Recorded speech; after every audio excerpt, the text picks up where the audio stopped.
Bom dia, boa tarde, boa noite. Hoje eu vou apresentar um trabalho com minha dupla Caio Menezes.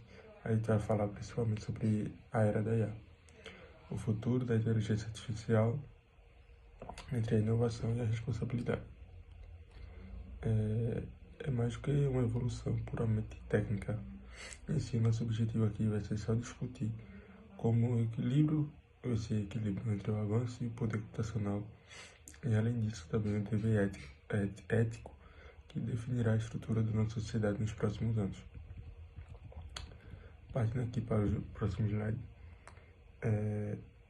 para entendermos a relevância desse cenário, precisamos olhar para o motor da quarta revolução industrial, onde a inteligência artificial deixou de ser uma promessa futurística e passou a ser o vetor central das grandes mudanças atuais.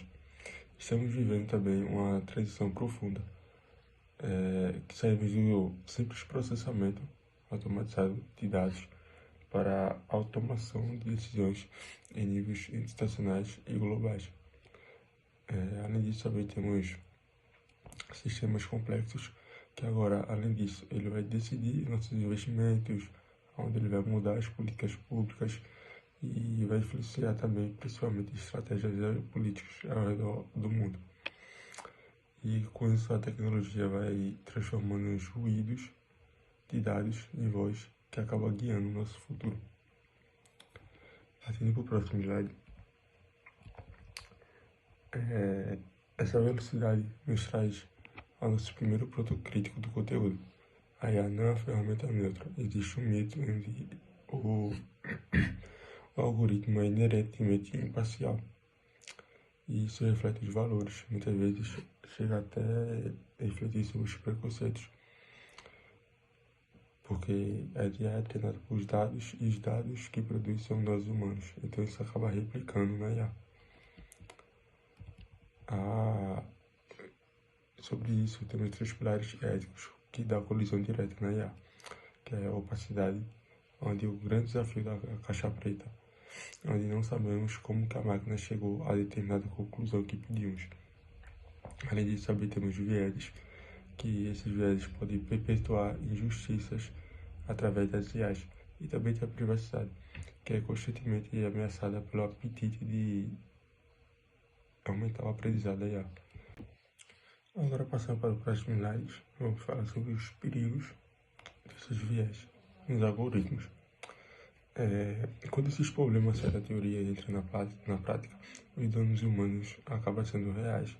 Na segurança pública, o uso falho de sistemas de reconhecimento facial tem penalizado desproporcionalmente algumas raças, onde a maioria mais injustiçados são negros, enquanto os brancos não sofrem tanto.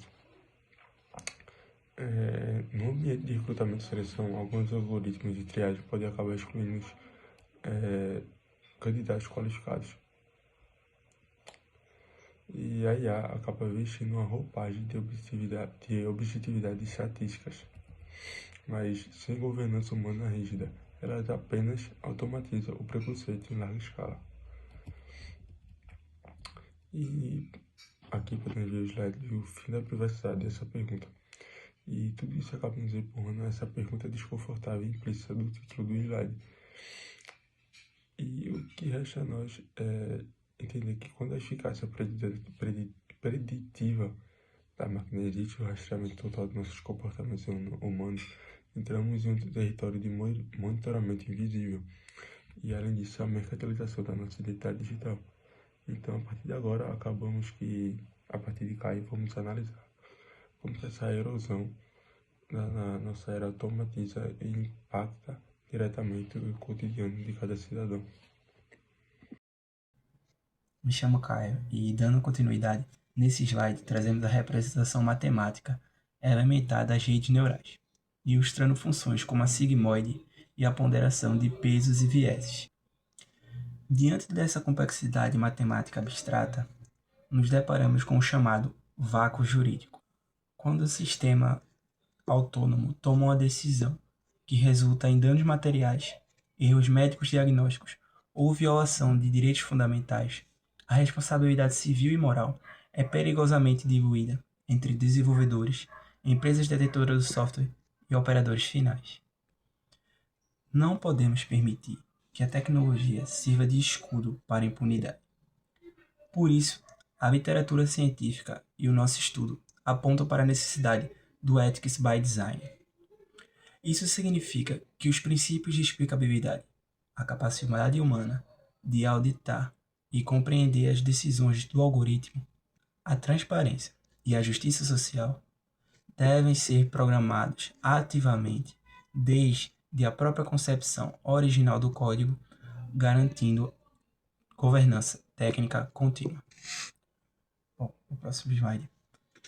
É partindo desse cenário de riscos sistêmicos e incertezas que a intervenção estatal se consolida, não como uma opção regulatória, mas como um imperativo categórico para a segurança nacional e a preservação da estabilidade democrática.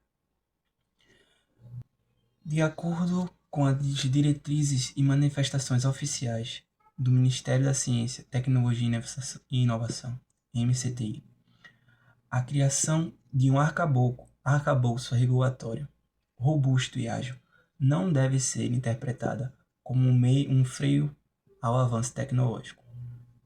Pelo contrário, ela funciona como a peça-chave para mitigar riscos, estabelecer a segurança jurídica para o mercado e construir a confiança pública, indispensável para a sustentabilidade e a adoção legítima da tecnologia.